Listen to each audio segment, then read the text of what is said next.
第1章，市长先生想见您。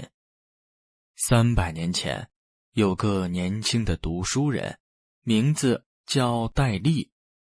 他长得不错，学习很好。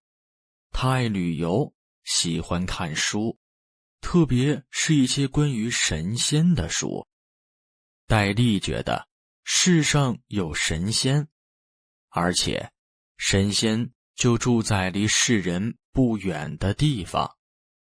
戴笠去过很多地方，在看完了自己生活的世界以后，他会想，神仙们生活的世界是什么样子的呢？他觉得那一定是个极美的地方。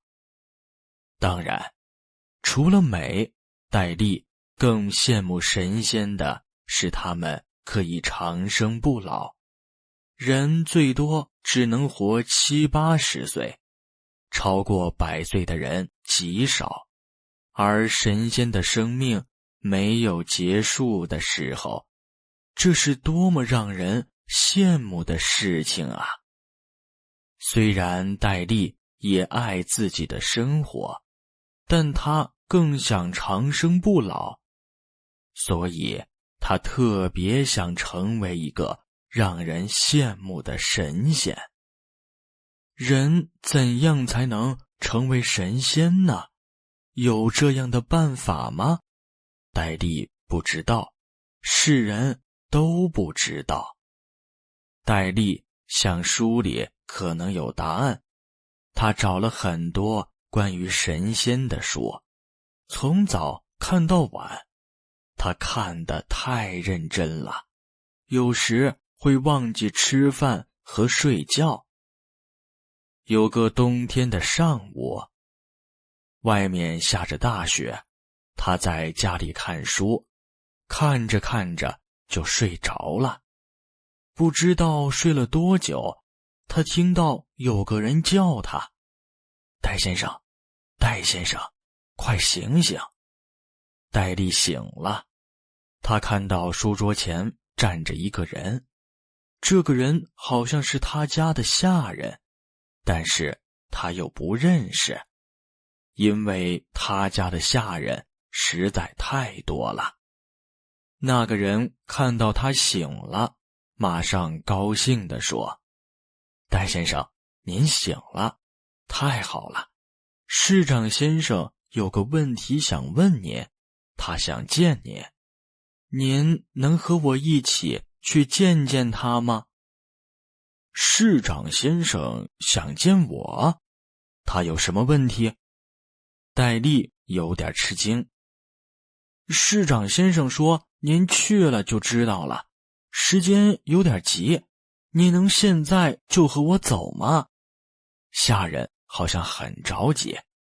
好吧，戴笠穿好衣服，跟下人出门了。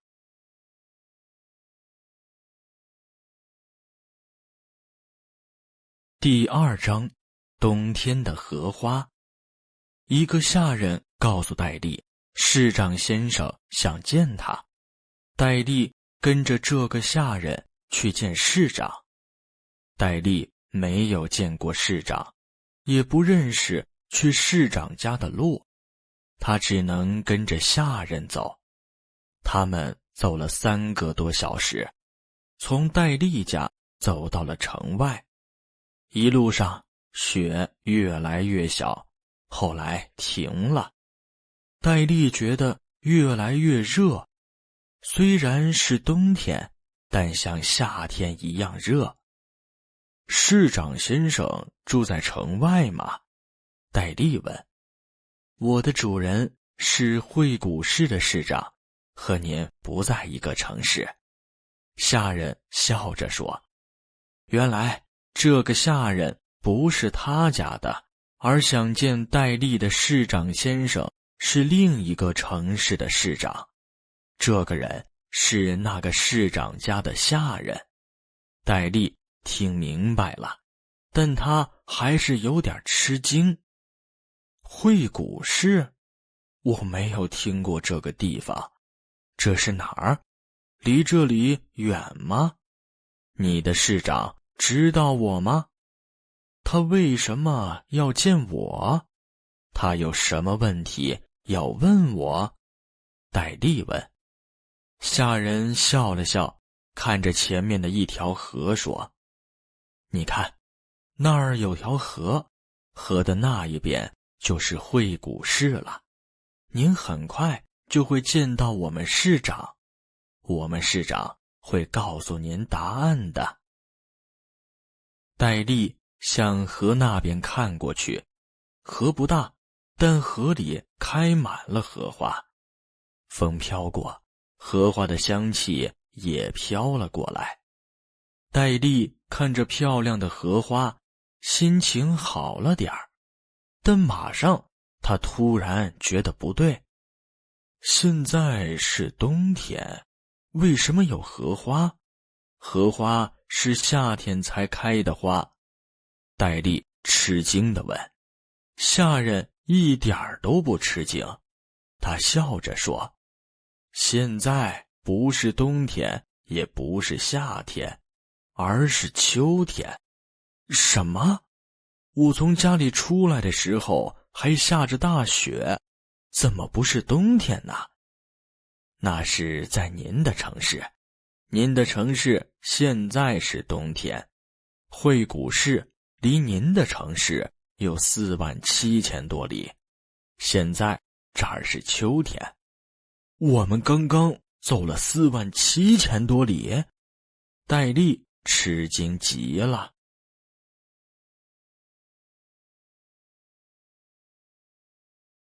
第3章，一天和一年。戴笠跟着下人去见市长，他们只走了3个多小时，但下人说他们已经走了47000多里。戴笠吃惊极了，他问：我们刚刚走了47000多里？是呢，不但走了47000多里，而且还从春天走到了秋天呢。戴笠听不明白了，从春天走到了秋天？下人说：对不起，是我没有说清楚，会谷市的时间和您城市的时间不一样。您那儿的一天是会谷市的一年，您那儿的上午是会谷市的春天，您那儿的中午是会谷市的夏天，您那儿的下午是会谷市的秋天，您那儿的晚上是会谷市的冬天。您刚刚从上午走到了下午，在会谷市就是从春天走到了秋天呢。我的一天是你们的一年，这太奇怪了。戴笠有点不相信。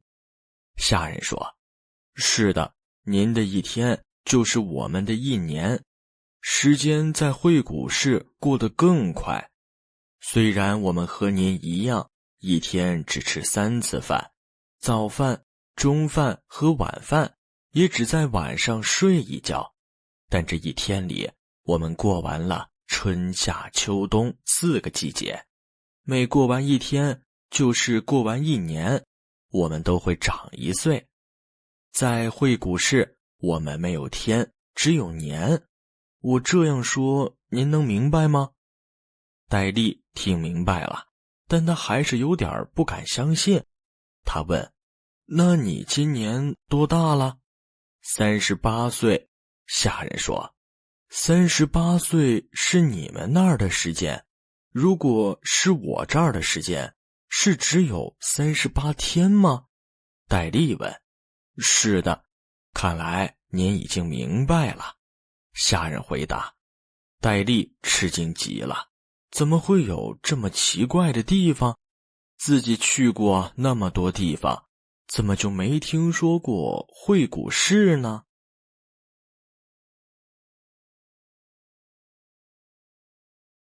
第4章，要跟着走吗？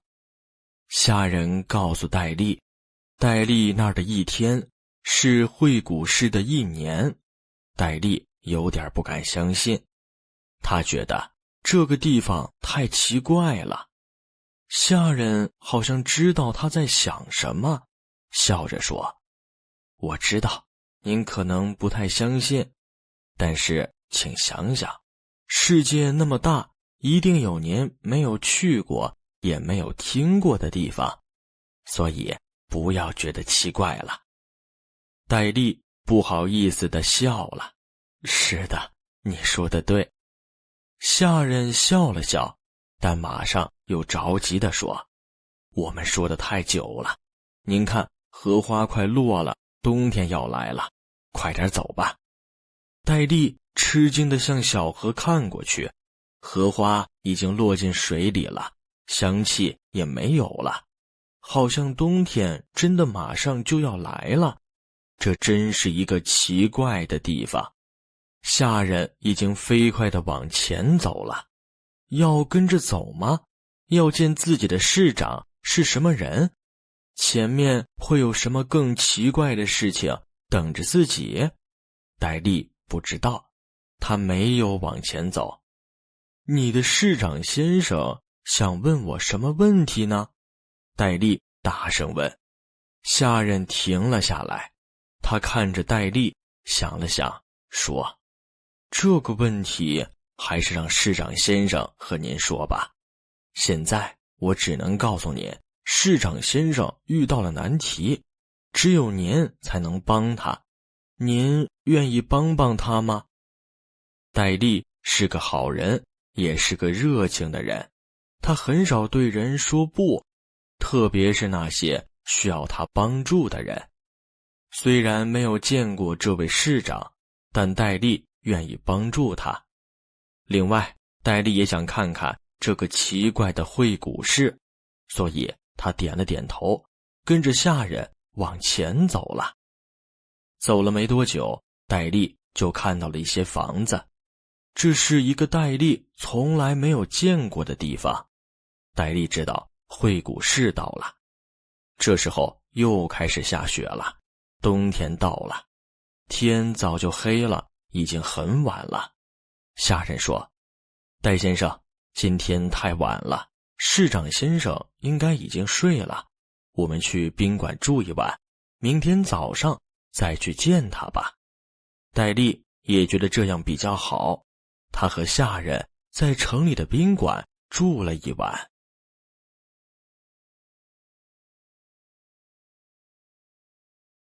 第5章，我在梦里见过你。第2天早上，戴笠跟着下人去了市长家，市长正在开会，戴笠在另一个房间里等他。等了一会儿，房间的门开了，有个人走了进来。进来的人不是市长，而是一个年轻的女孩。女孩长得极美，脸上带着笑，眼睛里好像有星星。戴笠从来没有见过这么漂亮的女孩，他一看到这个女孩，脸马上就红了，心也跟着飞快地跳了起来。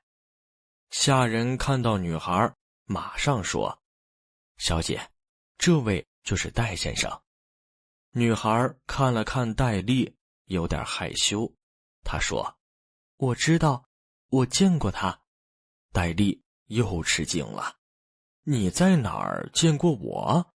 我怎么没见过你？”“在梦里，我在梦里见过你。”女孩的脸红了，声音也小了些。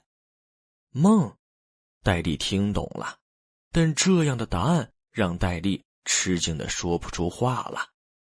女孩看了看下人，说：“你怎么才回来呢？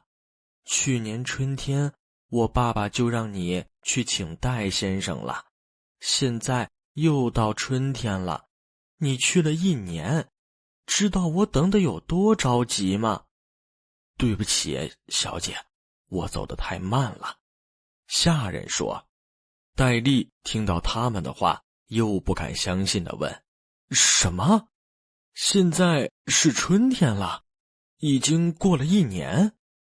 下人说：“是的，戴先生，我们昨晚在宾馆里住了一晚，冬天已经过去了，现在是春天了。戴丽向房间外面看去，院子里开着很多漂亮的花，这些都是春天才会开的花。戴丽太吃惊了，从昨天上午离开家到现在来到惠谷市长家，1年就这样过去了。这时候门又开了，另一个人走了进来。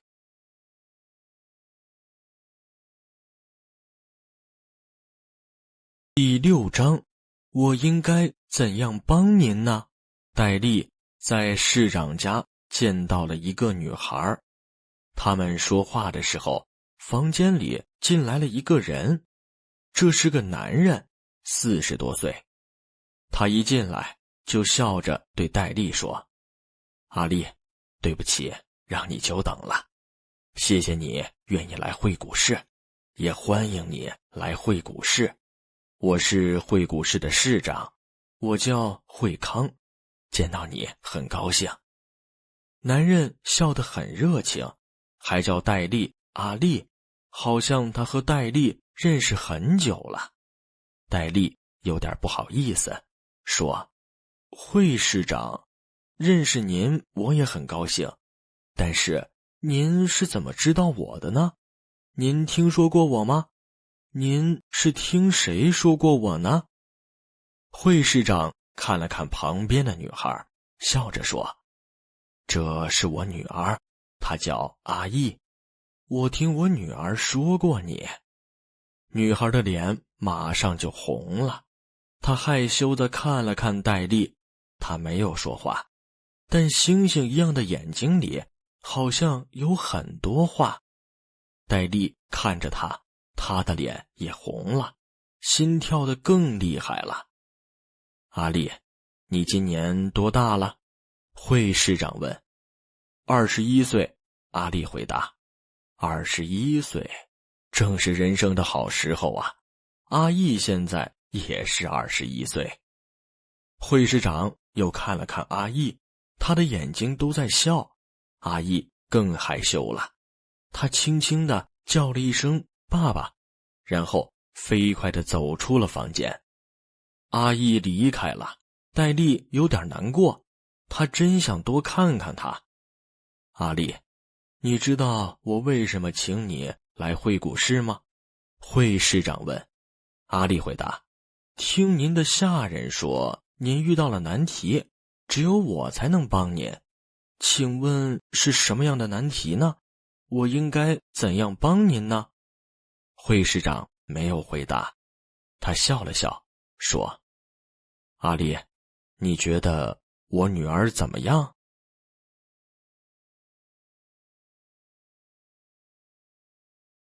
第7章，阿义的梦。阿丽想帮市长，他问市长遇到了什么难题，但市长没有回答。市长只是问阿丽：“你觉得我女儿怎么样？”戴丽红着脸说：“阿义很好。”“那你喜欢她吗？”“喜欢。”戴丽的脸红得像苹果，她那不听话的心跳得太厉害了。惠市长好像听到了他的心跳声，高兴地笑了。“我就知道，阿义这么优秀，哪儿会有人不喜欢呢？你愿意和阿义结婚吗？”“结婚？”戴丽不敢相信，他以为自己听错了。惠市长说：“从阿义18岁起，他就和我说，他总是能梦到一个人，那个人叫阿丽，住在离惠谷市48000里的地方。他很爱读书，也爱旅游，他去过很多地方。阿义跟着梦里的阿丽读了他读过的书，也去了他去过的地方。阿义很喜欢阿丽读过的这些书和他去过的地方，他觉得阿丽很有趣，是世界上最优秀的年轻人。”梦？我在阿义的梦里，他一直和我在一起。戴笠很吃惊，但也特别高兴。会师长点头说：现在阿义已经21岁了，应该要结婚了。我给他找了很多优秀的男孩，但他都不喜欢。他说他只愿意和一个人结婚，那就是阿丽。我告诉他，阿丽只是他梦里的人，怎么能结婚呢？但他说世上真的有阿丽，他让我一定要找到你，所以没办法，我就让下人去找你了。下人根据阿义的梦找到了你的家，也找到了你。我很吃惊，原来阿义的梦是真的。戴笠也吃惊地说不出话来，原来世上不但有他没去过的地方，而且还有很多他没听说过的事情呢。所以你愿意和阿义结婚吗？会师长问。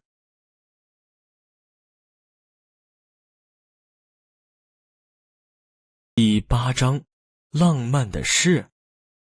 戴笠听会师长说了阿义的梦，他很高兴自己在阿义的梦里，但是也很吃惊，原来世上还有这么奇怪的事情。这时候他又听到会师长问：阿丽，你愿意和阿义结婚吗？我愿意。戴笠说：阿义不能离开会谷市，如果结婚，你要和他一起住在会谷市，你愿意吗？会师长问。我愿意。戴笠说：你这么快就答应了，不再多想想吗？会师长问。戴笠想了想，说：以前我听朋友说过一个故事，几百年以前有个大商人，一天他请了一些朋友来家里玩，朋友中有个人会弹琴，他在大家喝茶聊天的时候为大家弹了一会儿琴。商人有个妹妹非常优秀，她也会弹琴。她在房间里听到了琴声，虽然她没有见到弹琴的人，但是听完后她就喜欢上了弹琴的人。她觉得只有真正懂音乐的人才能把琴弹得这么好听，这个弹琴的人一定是知音。朋友说这个故事的时候，我一点儿都不相信，没有见过面的人怎么会喜欢呢？会师长笑了笑说：我听明白了，这是个浪漫的故事。是的，浪漫。以前我不相信浪漫，那是因为我没有遇到让自己觉得浪漫的人。戴笠说。现在呢？现在我觉得只听琴声就喜欢一个人，这种事太浪漫了。就像现在我的心跳得这么厉害，这也是很浪漫的事。你的心为什么跳得厉害？以前没有这样跳过吗？会师长问。以前没有这样跳过，这是第一次。见到阿义后，我相信了朋友说的这个故事。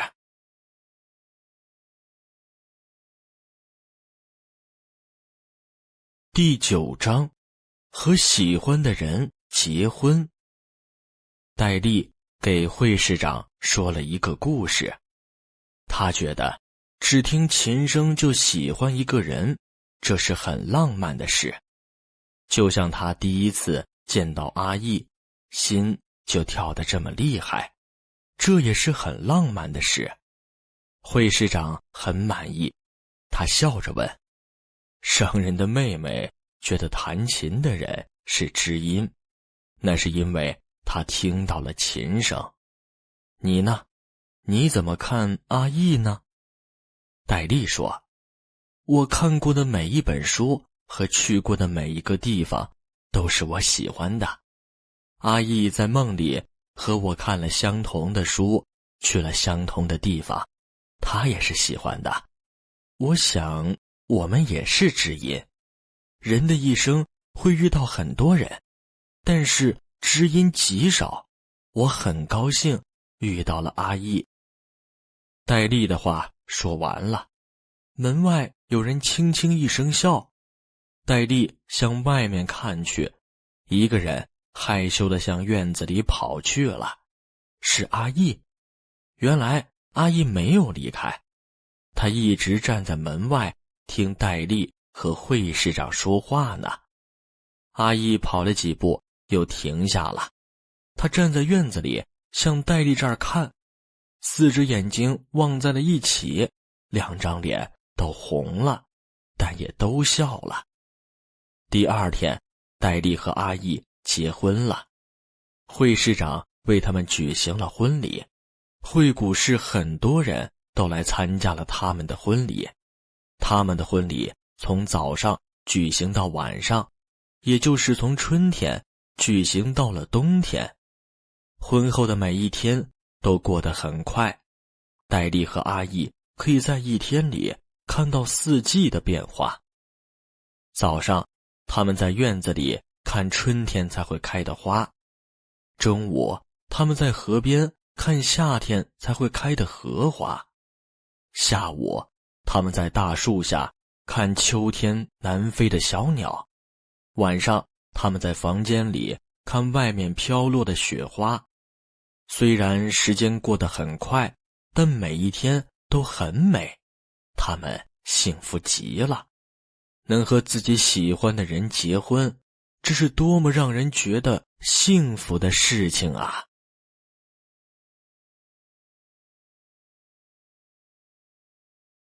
第10章，人都会变老的。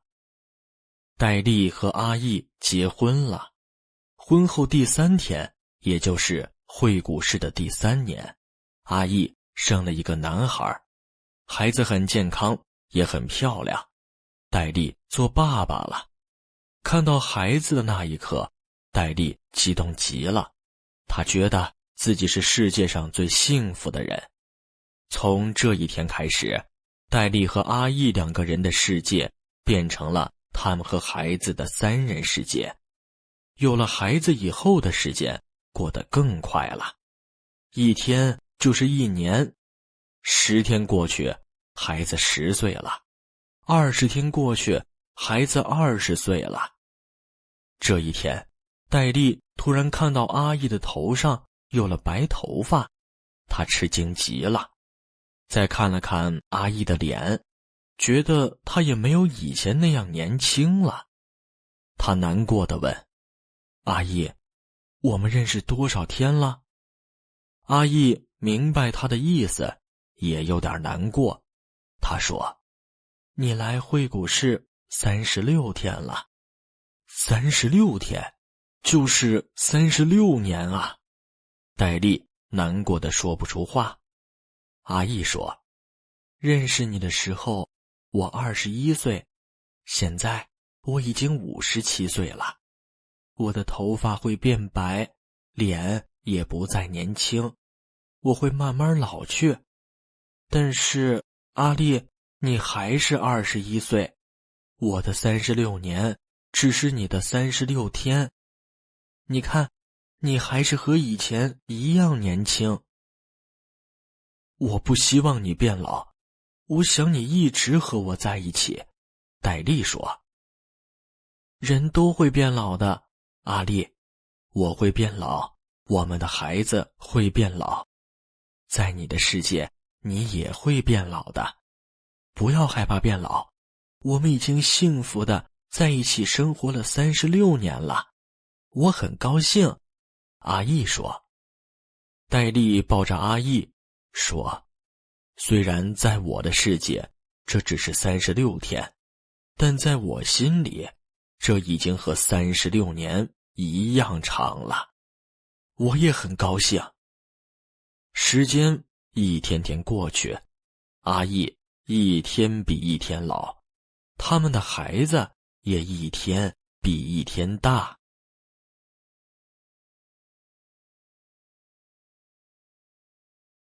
第11章梦醒。时间一天天过去，阿义一天天老去。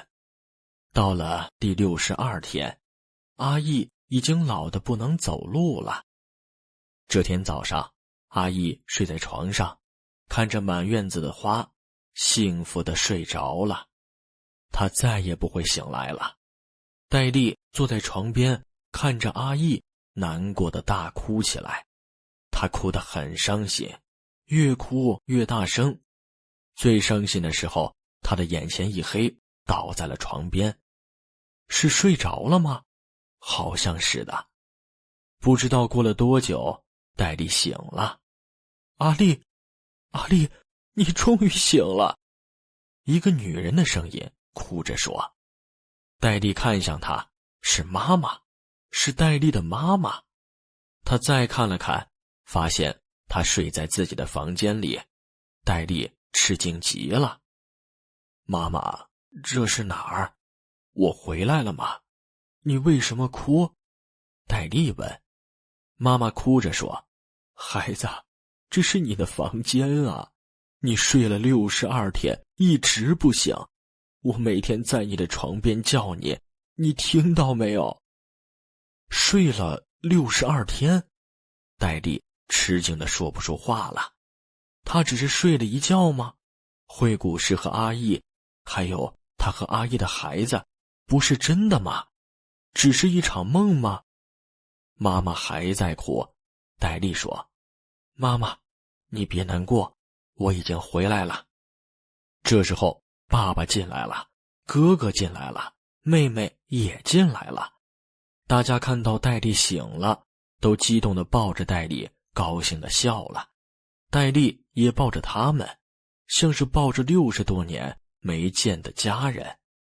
妈妈还有点不放心，她请来医生，医生给戴笠看了看，对大家说，虽然阿丽睡了2个月，但她没事，身体很好，大家可以放心了。就这样，戴笠回到了自己的家，生活又回到了以前的样子。戴笠好像只是睡了一觉，做了一个梦，但戴笠知道自己和以前不一样了。他相信那个梦是真的，他很想再回到梦里。戴笠不看书了，他总是睡觉，因为只有睡觉才能做梦。他希望睡着以后能做梦，梦里能回到惠古氏。他不但晚上睡，而且白天也睡，从早睡到晚，从晚睡到早。他睡了很多觉，做了很多梦，但没有一个梦是关于惠古氏的。2个多月过去了，夏天到了，戴笠越来越着急，也越来越难过。他还能再回到惠古氏吗？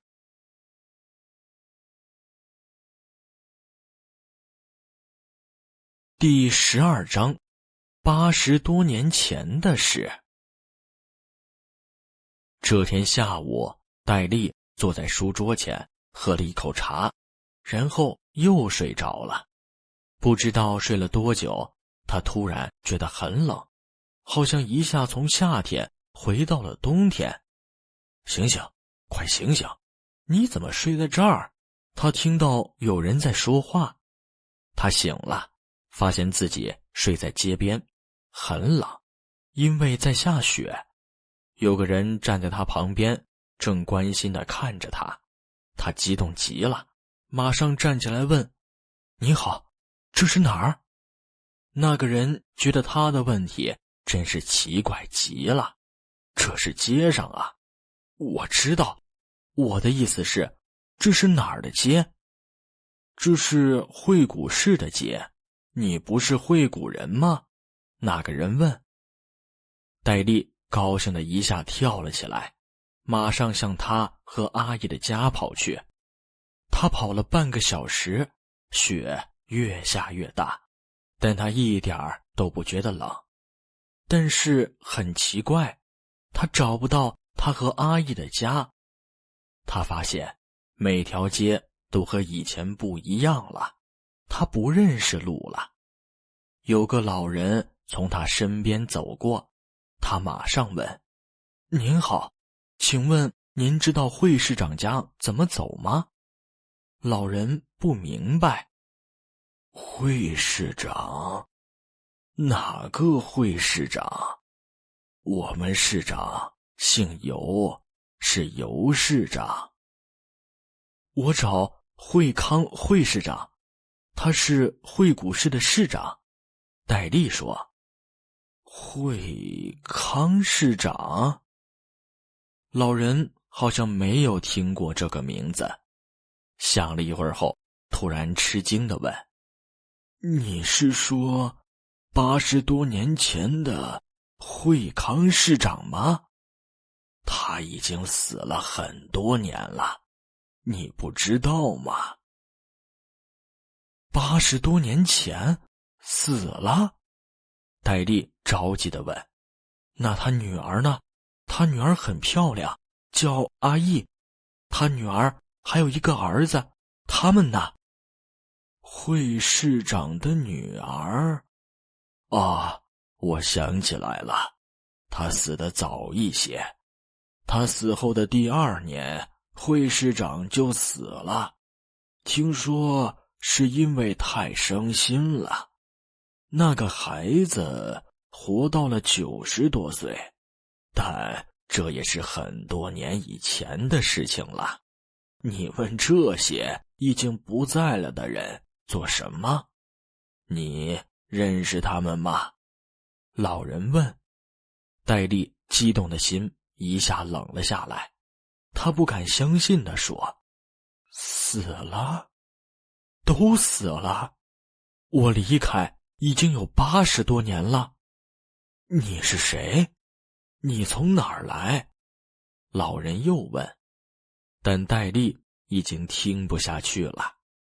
戴笠不相信，他往前跑，看到一个路人就过去问：“你知道惠康市长和他女儿吗？他们家怎么走？”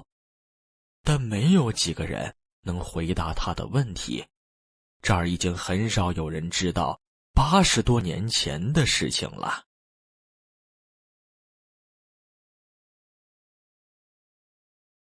第13章，过好这一生。戴笠回到了惠谷市，但他找不到他和阿义的家了。他问了很多路人，但没有几个人能回答他的问题。他已经离开80多天了，在惠谷这儿就是80多年。80多年前的人和事，还有几个人会记得呢？雪花落在戴笠的身上，他的心越来越冷。他走了一个晚上，也找了一个晚上，那个他和阿义的家，他再也找不到了。第2天早上，他还在街上走着，雪早就停了。街边的花开了，很漂亮，就像以前他和阿义在院子里看的那些花。花告诉戴笠，昨晚的冬天已经过去了，现在是春天了，新的一年到了。戴笠累极了，他在花边坐下，不知道坐了多久。伤心的他倒在地上睡着了。等他再醒来时，发现他已经回到了自己的家。书桌上放着书和茶，茶还飘着香气，好像他只是睡了一会儿。刚刚在惠谷市过的那一晚，好像是另一个梦。现在梦醒了，他也醒了。惠谷市和阿义，他再也见不到了。戴笠又想起了阿义的话：“人都会变老的，阿丽，我会变老，我们的孩子会变老，在你的世界，你也会变老的。不要害怕变老，我们已经幸福的在一起生活了36年了，我很高兴。和戴丽比较，阿义的一生太短了，但阿义的一生过得很幸福，他把每一天都过好了。戴丽的一生很长，他有更多的时间。现在他已经明白了，生命的长短不重要，怎样过好一生才重要。他要像阿义那样过好生命里的每一天。戴丽慢慢地把桌上的茶喝了。这时候他又看到了桌上的那些书，那是他以前经常看的关于神仙的书。这个以前其实也才几个月前。那时候的戴丽很羡慕神仙，希望自己能做个神仙。为什么想做神仙呢？答案是神仙可以长生不老。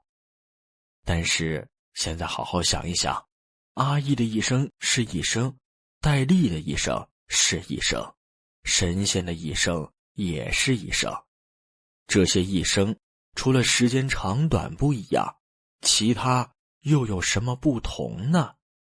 所以在明白了什么才是生命里最重要的东西以后，现在的戴丽觉得做不做神仙好像也没那么重要了。